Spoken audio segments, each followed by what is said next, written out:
Ito yung time na talagang halos wala na ako. Yung lahat, naranasan ko na motor ko, kinuha nung may pinagkakautangan ko. Sa bahay mismo, sa bahay nila, pumunta ako para makiusap pero hindi ako pinakinggan, kinuha nila yung motor ko. Hanggang sa umuwi ako, naglalakad. Naglalakad na lang ako nun. Lumapit sa akin yung anak ko, nagugutom. Sabi niya, may napambili pagkain. Wala akong naibigay. Ano may time na bigla na lang ako naluha.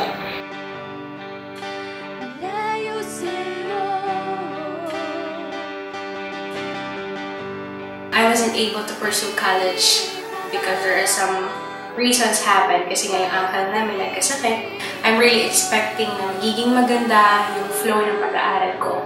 But then, it happened. Nag-aaral ako ng high school sa malapit lang sa amin. Then, hanggang second year ako. Then, magta-third year na pag-desisyonan namin ng magulang ko na mag-stop. Kasi sa problema kasi sa financial.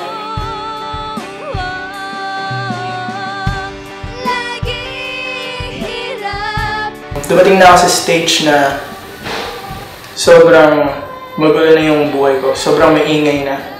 Sinusunod ko lahat ng maisip ko, lahat ng urges ko. Pumapangat yung relationship ko sa parents ko. Mas tinatrato ko pang pamilya yung mga kaibigan ko. Nakakala ko tunay nila akong kaibigan, maasahan ko sila. Naranasan ko yung mawalan ng bahay, yung nahinto sa pag-aaral, tapos nawalan kasi kami ng connection ng nanay ko. Tapos wala din akong connection sa pamilya ko sa community kasi nga parang hindi ko na sila iniisip, parang hindi ko pinagkaisa nila ako, hiniwalay nila ako. Yung asawa ko, nagbibisyo siya. Tapos, lagi na kaming nag-aaway. Dumating sa point na sinasaktan niya ako. Tapos isang araw, nag-away kami. Papasok dapat ako. Ang gusto niyang mangyari, hindi ako pumasok. Tapos, sinaktan niya ako. Hanggang sa napapikit ako. Tapos, may eksenang nakita ako sa isip ko na duguan ako. Yung time na nalaman kong yung papa ko may babae, tapos meron silang isang anak, lalaki yung baby nila. Si mama ngayon, may kinakasama siyang iba, tapos si papa ganun din. Pero yung sa papa ko, hindi niya kasama sa bahay yung babae niya, so may iba pang bahay yung babae. Masakit kasi syempre, ako yung panganay. Nasaktan ako para sa family ko.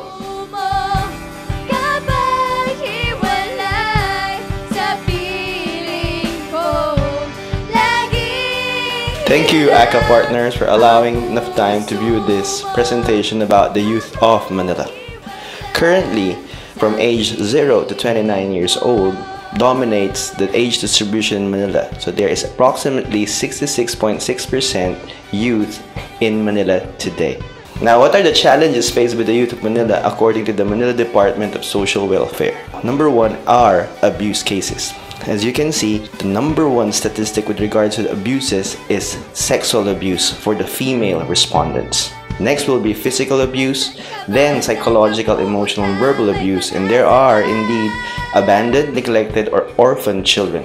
Now, out of the abuse cases, you will be able to see that the dominant age is 6 to 12 and 13 to 14. The sexual abuse cases is dominated by the female population of Manila. Now, this is one very important statistic. The sex workers in Manila is dominated by prostituted children who are all females, trafficking victims who is dominated by female individuals, and pedophile victims as dominated by the male individual. Now, the number of street children are growing rapidly. These are, of course, recorded cases. The unrecorded cases is not yet here. As you will see, there is almost 500 male street children in Manila today. And out of that 500 male street children, almost 50 of them are substance users where in fact female street children has almost reached 200 recorded cases. Now, this is the case disposition wherein the Department of Social Welfare dismisses every case of the Manila youth stigma of today.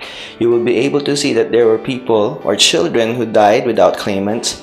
There were children who just self-released themselves with permission, of course. There are certain individuals who went back to the province, several individuals who left without permission. Some of them were referred to LGUs, others were referred to district offices for aftercare, some to various institutions. Unfortunately, there were some, about 39, who went to the National Center for Mental Health. Some were referred to the Boys Town complex, and others, which is a very good sign, returned to their families. Let's move on to the education statistics of the Manila youth of today according to the Department of Education. Here is a very important statistic, the participation rate. Now, what is it? It's a ratio between enrollment in the school age range to the total population of the age range. Meaning, there is only 83.3% of children who are enrolling, about 16.7% who are not. Now, for the high school, it's actually 62.47%. So you can practically assume that there are more than 37% who are not enrolling in high school. Another is completion rate. It's the percentage of grade 1 entrants surviving to the end of the cycle.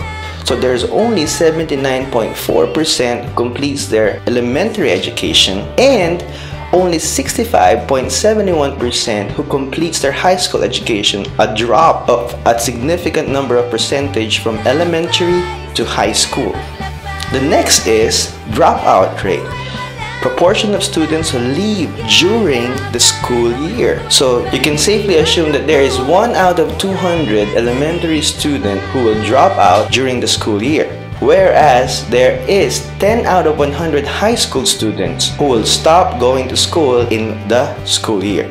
Another is the survival rate. This is the proportion of enrollees at the beginning grade who reach the final grade at the end of the required number of years. So it means that almost 20% of elementary students will not survive until their graduation day, and almost 27.5% of high school students will not survive and will fail to graduate. Now, here is the repetition rate per year, which is the proportion of pupils who enrolled in the same grade to total number of pupils in the same grade or previous year.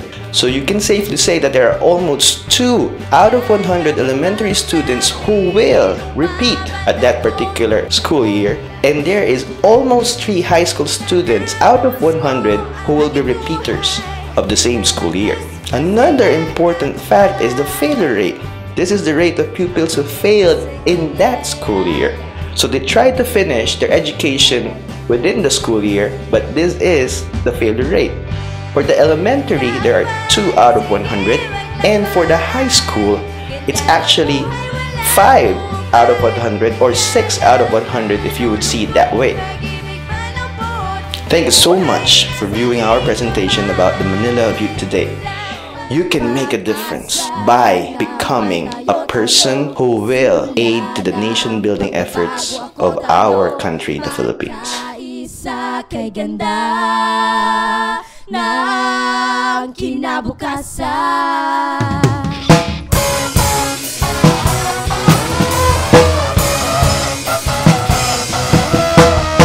Pilipino isigaw sa mundo, di man pinag-iiba ang tapang mo, kataas-taasan, kagalang-galangan. Pilipinong huwag iikailanman. Pilipino isigaw sa mundo, di man pinag-iiba ang tapang mo, kataas-taasan, kagalang-galangan. Pilipinong huwag iikailanman. Pilipino isigaw sa mundo, di man pinag-iiba ang tapang mo, kataas-taasan, kagalang-galangan. Pilipinong huwag iikailanman. Pilipino isigaw sa mundo, di man pinag-iiba ang tapang mo, kataas-taasan, kagalang-galangan.